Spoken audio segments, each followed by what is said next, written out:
অভিজাত বনানীর সবচেয়ে দামি সড়ক কামাল আতাতুর্ক এভিনিউ। সেখানকার একটি অভিজাত ভবনে কয়েক বছর আগে গড়ে ওঠে টিউলিপ নেইলস অ্যান্ড স্পা নামে একটি পার্লার, যার মালিক ঢাকাই সিনেমার ফ্লপ নায়িকা নিপুণ আক্তার। অভিযোগ আছে শুরু থেকে এই স্পা সেন্টারের আড়ালে চলছে নানা অসামাজিক কাজ।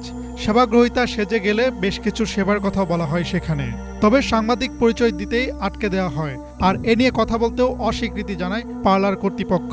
অভিযোগ করছিল যে আপনাদের স্পা সেন্টারে অনৈতিক কোনো কাজ কারবার চলে কিনা। বলো আমাদের ম্যানেজমেন্টের এখন কেউ নেই, আমি কার সাথে কথা বলতে চাচ্ছি। আপনারা কথা বলতে চাচ্ছেন না?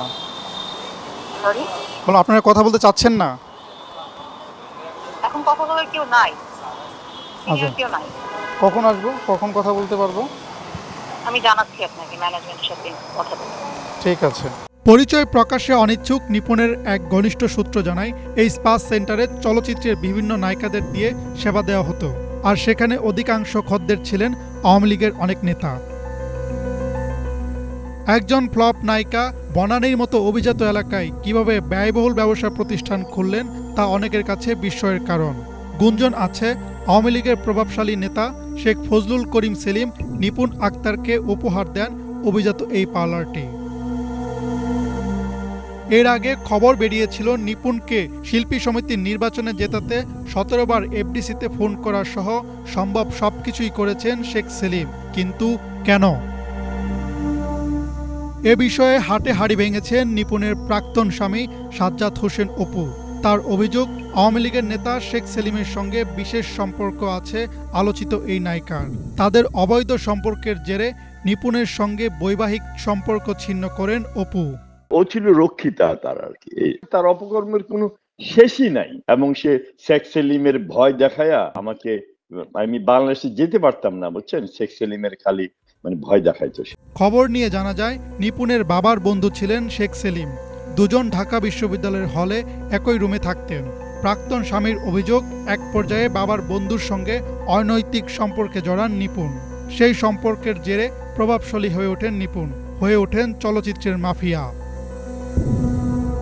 চিত্রনায়িকা নিপুণ আক্তার সিনেমা দিয়ে যতটা না আলোচনায় এসেছেন, তার থেকে বেশি আলোচিত ও সমালোচিত হয়েছেন চলচ্চিত্র শিল্পী সমিতির নির্বাচনকে ঘিরে। ২০২২ সালে চলচ্চিত্র শিল্পী সমিতির নির্বাচনে কম ভোট পেয়েও শেখ সেলিমের প্রভাবে দখলে নেন সাধারণ সম্পাদকের চেয়ার। পরে প্রতিদ্বন্দ্বী জায়েদ খানের সদস্যপদ একতরফাভাবে বাতিল করেন নিপুণ।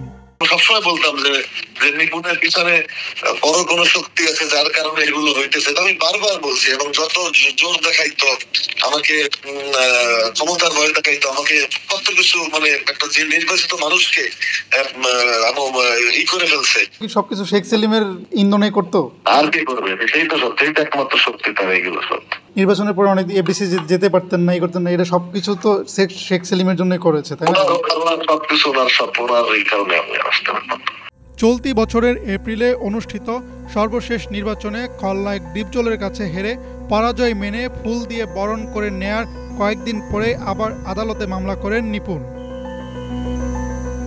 চতুর নিপুণ এতদিন আওয়ামী লীগের রাজনীতি করলেও আসলে ২০১৩ সালে অতি গোপনে বেগম খালেদা জিয়ার জীবনভিত্তিক একটি চলচ্চিত্রে অভিনয় করেছেন, যা সম্প্রতি প্রকাশ্যে এসেছে। হাসনাত জুবায়ের, বাংলা ভিশন, ঢাকা।